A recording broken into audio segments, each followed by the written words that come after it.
हाय दोस्तों, हमारी वीडियो को पूरा देखा करो और चैनल को लाइक और सब्सक्राइब कर दिया करो।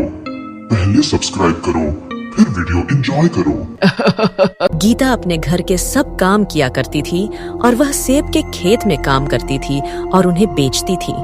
एक दिन कालू गीता के पास आया।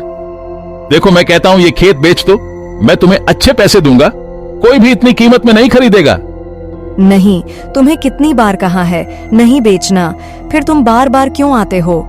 जाओ यहाँ से और आइंदा कभी मत आना। कालू को गुस्सा आता है और वह बहुत झगड़ता है। वह इस खेत को हर हाल में हासिल करना चाहता है। एक दिन गीता अपने पति के साथ रेलवे स्टेशन जा रही थी। तभी कालू आया और गुस्से में बोला, तुमसे कहा था खेत मुझे दे दो, अब देखो तुम्हारे साथ होता क्या है। ये खेत एक दिन मेरा होगा, चाहे जो भी करना पड़े। जाओ, चले जाओ यहाँ से। तुम ये गुंडागर्दी करके मुझे डरा नहीं सकते। खेत का एक भी सेब नहीं मिलेगा तुम्हें। फिर वह कालू उन्हें कुल्हाड़ी से मारने लगता है। पहले गीता के पति को मारता है, फिर गीता को भी बेरहमी से मार देता है और वहां से चला जाता है। इसके बाद गीता और उसके पति की आत्माएं उस जगह पर भटकने लगती हैं। हम उस कालू को जिंदा नहीं छोड़ेंगे, उसने हमें मार डाला, अब हम उसे मार डालेंगे। ठीक कहा तुमने, अब उसे हमसे कोई नहीं बचा सकता, उसका विनाश हम करेंगे। वो दोनों रेलवे स्टेशन पर कालू का इंतजार करते हैं। उन्हें तभी शांति मिलेगी जब वे उसे मार देंगे। उन्होंने स्टेशन पर एक ठेला लगाया और सभी लोगों के बीच उसे ढूंढने लगे। वहां से साधु गुजर रहे थे।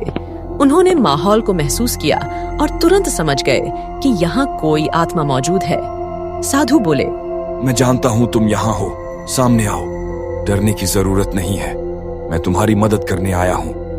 हमें उस कालू ने मार दिया, हम बस उसे मारना चाहते हैं, बदला लेना चाहते हैं, फिर हम यहाँ से चले जाएंगे। धोनी बाबा कालू को कॉल करके बुलाते हैं और जब कालू आता है तो दृश्य देखकर डर जाता है। तुमने क्या सोचा था? हमें मारकर तुम बच जाओगे, अब तुम भी मरो। वो उसे आग में जला देते हैं और कालू मर जाता है। बदला पूरा होता है। रामपुर में एक पीहू रहती थी जिसकी माँ का देहांत हो गया था।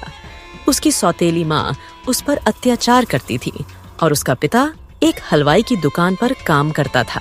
अरे ओ महारानी, खाना कब बनेगा बता देती हो या नहीं? और सुन, अगर खाना अच्छा नहीं बना तो तेरे हाथ तोड़ दूंगी। नहीं माँ, बन जाता है, बस कुछ समय दे दो, मैं अभी लेकर आती हूँ। बस 5 मिनट हैं तेरे पास खाना बनाने के। उसके बाद घर की सफाई भी करनी है और बाजार से सामान भी लाना है।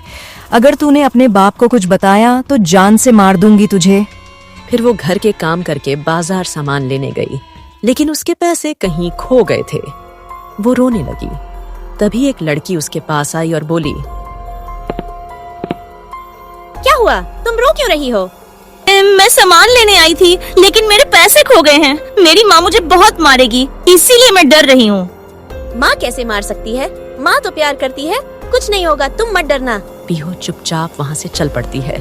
वो जानती थी कि उसकी सौतेली माँ उसे मारेगी। जब वह घर पहुँची तो उसकी सौतेली माँ बोली, कहाँ मर गई थी तू? इतना टाइम क्यों लगा दिया? सामान कहाँ है? ओ माँ, मेरे पैसे खो गए, पता नहीं कहाँ चले गए। मुझे माफ कर दो, मुझे मत मारना माँ। लेकिन उसकी सौतेली माँ को उस पर जरा भी दया नहीं आती। वह उसे बेरहमी से मारती है, यहाँ तक कि पीहू की जान चली जाती है। फिर वह खुद वहाँ से भाग जाती है, मगर पीहू की माँ की आत्मा लौट आती है। अब नहीं छोड़ूंगी, मेरी बेटी को मार दिया तुमने, अब तू भी मरेगी। चल तैयार हो जा। आत्मा अपनी पूरी शक्ति से उस पर हमला करती है और उसे मार देती है। फिर वह गुस्से में भरी हुई चुपचाप वहाँ से चली जाती है।